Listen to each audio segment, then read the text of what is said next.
Hello दोस्तों, मैं विनय कुमार गुप्ता आप सभी का अपने YouTube channel long term investing में स्वागत करता हूं। दोस्तों, आज हम जिस कंपनी के बारे में डिस्कस करने वाले हैं उस कंपनी का नाम है स्टाइलम इंडस्ट्रीज। तो चलिए दोस्तों, पहले इस कंपनी के बारे में कुछ जानकारी ले लेते हैं।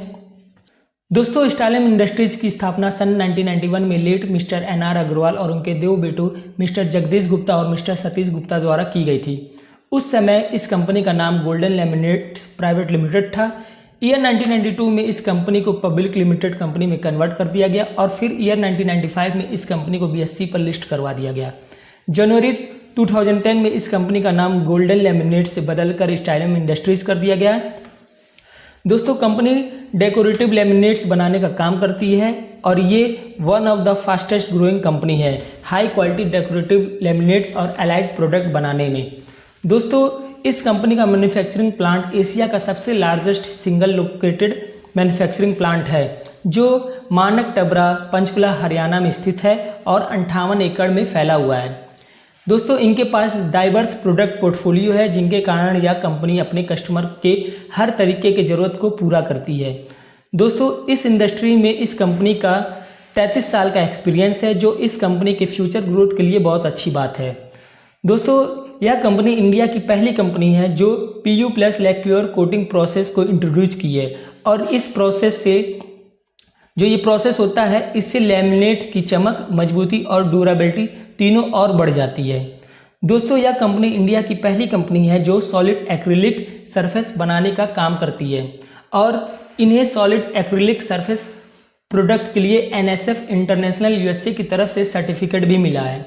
दोस्तों, 1800 से ज़्यादा लोग इस कंपनी में काम करते हैं और यह कंपनी अपने आप को अब न्यू सेगमेंट में डाइवर्सिफाइड कर रही है और इसने शॉर्ट सर्किल प्रेस कैपेसिटी को ऐड किया है for lamination of impregnated paper on NDF panel. दोस्तों, यह कंपनी के पास 1200 से ज़्यादा यूनिक लेमिनेट्स की डिजाइन्स है और समय के साथ ये और भी डिजाइन्स ऐड करते रहते हैं। दोस्तों, इस कंपनी का 2/3 ऑफ रेवेन्यू एक्सपोर्ट से आता है और 1/3 ऑफ रेवेन्यू इनका इंडिया से आता है। यह कंपनी 80+ कंट्रीज में एक्सपोर्ट करती है, mainly European and south east Asian countries में। दोस्तों, यह कंपनी 200 करोड़ के लागत से एक नया मैन्युफैक्चरिंग प्लांट सेटअप कर रही है जिसकी capacity 48 lakh seat per annum की रहेगी जो Q3 FY25 तक ऑपरेशनल हो जाएगी। दोस्तों, स्टाइलम इंडस्ट्रीज के प्रोडक्ट इंडिया में 8 यूनियन टेरिटरीज, 28 स्टेट्स, 2000+ सिटीज़ में अवेलेबल है और अगर इंटरनेशनल मार्केट की बात किया जाए तो 80+ कंट्रीज में इनके प्रोडक्ट एक्सपोर्ट किए जाते हैं। दोस्तों, कंपनी कहती है कि हम जीरो डिफेक्ट प्रोडक्ट के निर्माण के लिए जाने जाते हैं और हमने सफलतापूर्वक वेरियस इंटरनेशनल क्वालिटी सर्टिफिकेशन जैसे कि CE, ISO 9001, ISI और इन्वायरमेंट एंड हेल्थ से रिलेटेड सर्टिफिकेशन जैसे FSC, NSF, green guard, Singapore green label, M1, ISO 14001 और ISO 45001 प्राप्त किए हैं। दोस्तों, आप देख सकते हैं ये सारे प्रोडक्ट कंपनी बनाती है।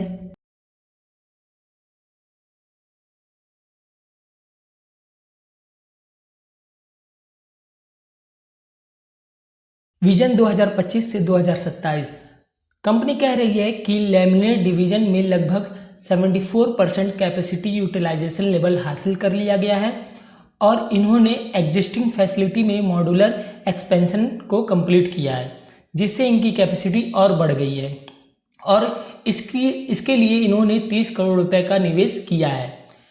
कंपनी अब नेट डेप्थ फ्री हो गई है और नए प्लांट की स्थापना के बाद भी इस डेप्थ फ्री लेवल को मेंटेन करने का प्रयास करेगी। डोमेस्टिक प्रेजेंस को और मजबूत करेगी, डीपर रीच और पेनिट्रेशन के साथ एक स्ट्रॉन्ग ब्रांड बनाएगी, नए एक्सपोर्ट रीजन में कवरेज एक्सपेंड करेगी और एग्जिस्टिंग पार्टनर के साथ बिजनेस को और बढ़ाएगी। तो आइए दोस्तों, कंपनी के प्रोडक्शन कैपेसिटी के बारे में भी जान लेते हैं। तो कंपनी की 20 मिलियन शीट पर ईयर बनाने की कैपेसिटी है। हॉट कोटिंग प्रेस की कैपेसिटी इनकी 1 मिलियन पर ईयर की है। एक्रिलिक सरफेस बनाने की capacity 3 lakh panel per year की है। इनके पास सिंगल प्रेस है जिसकी हाईएस्ट कैपेसिटी 28 डे लाइट की है। दोस्तों, कंपनी अपने रॉ मटेरियल्स हमेशा ट्रस्टेड पार्टनर से ही सोर्स करती है। मैन्युफैक्चरिंग यूनिट में एंटर करने से पहले पूरा रॉ मटेरियल चेक कंपनी करती है। फाइनल प्रोडक्ट को कंपनी मैन्युअली चेक करती है for quality under various parameter. Shift होने से पहले लैमिनेट्स के पैकेजिंग पर पूरा ध्यान दिया जाता है ताकि कोई डैमेज ना हो सके। तो अब आइए दोस्तों, कंपनी के फंडामेंटल्स देख लेते हैं। कंपनी का मार्केट कैप मात्र 3357 करोड़ रुपए का है, जो एक स्मॉल कैप कंपनी है। इसका करंट प्राइस 1981 रुपये का चल रहा है। कंपनी का स्टॉक पी देखें तो 25.9 का है। बुक वैल्यू 317 का है।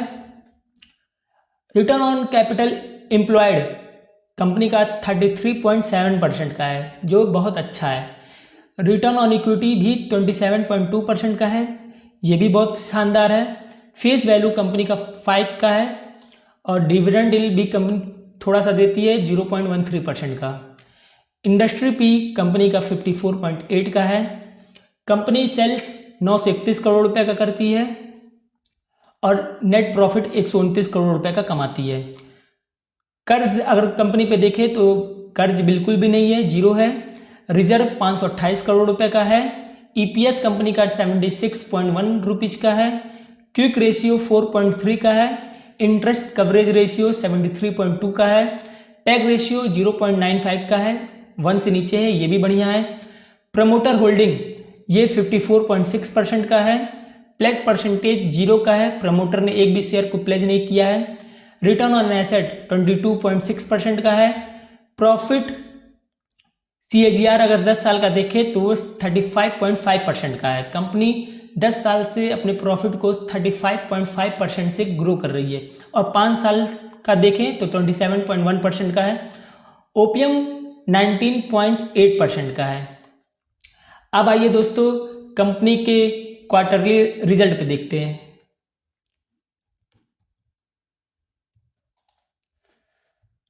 तो कंपनी का इस क्वार्टर का जो रिजल्ट आया है वो 243 करोड़ रुपए का कंपनी ने सेल्स किया है और पिछले सेम क्वार्टर में पिछले साल के 226 करोड़ का था। और इनका ऑपरेटिंग प्रॉफिट देखें तो पिछले साल के सेम क्वार्टर में 42 करोड़ का था और इस बार भी 42 करोड़ का है। इनका ओपीएम देखें तो इस बार 17% का है और पिछले साल के सेम क्वार्टर में 19% का था। इस बार इनका ओपीएम कम हुआ है, उसकी वजह है मटेरियल कॉस्ट।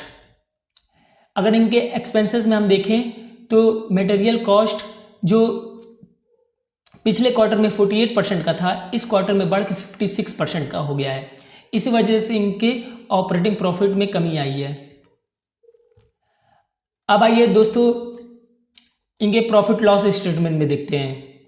तो हम देख सकते हैं दोस्तों, मार्च 2013 में कंपनी 140 रुपये का सेल्स करती थी, जो बढ़ते बढ़ते बढ़ते बढ़ते आज 931 करोड़ रुपए का सेल्स हो गया है।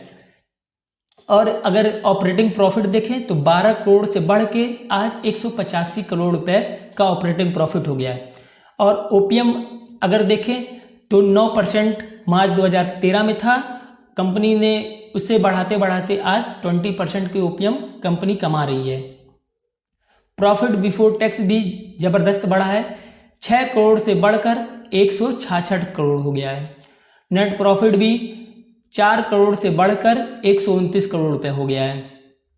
और अगर ईपीएस की बात करें तो ईपीएस भी 2.79 रुपीज से बढ़ के 76.1 रुपीज की हो गई है। अब आइए दोस्तों, चलते हैं कंपाउंडेड सेल्स ग्रोथ के पर। तो कंपाउंडेड सेल्स ग्रोथ कंपनी का 10 साल का 17% से बढ़ा है और प्रॉफिट ग्रोथ 10 साल का 35% से बढ़ा है। स्टॉक प्राइस CAGR देखें तो वो 58% से बढ़ा है। कंपनी ने 10 साल से अपने इन्वेस्टरों को 58% का स्टॉक प्राइस CAGR दे रही है। रिटर्न ऑन इक्विटी 24% का है और 5 साल का देखें तो 24% का है और अगर 3 साल और लास्ट ईयर का देखें तो 25% और 27% का है। अब चलते हैं दोस्तों कंपनी के बैलेंस शीट पे।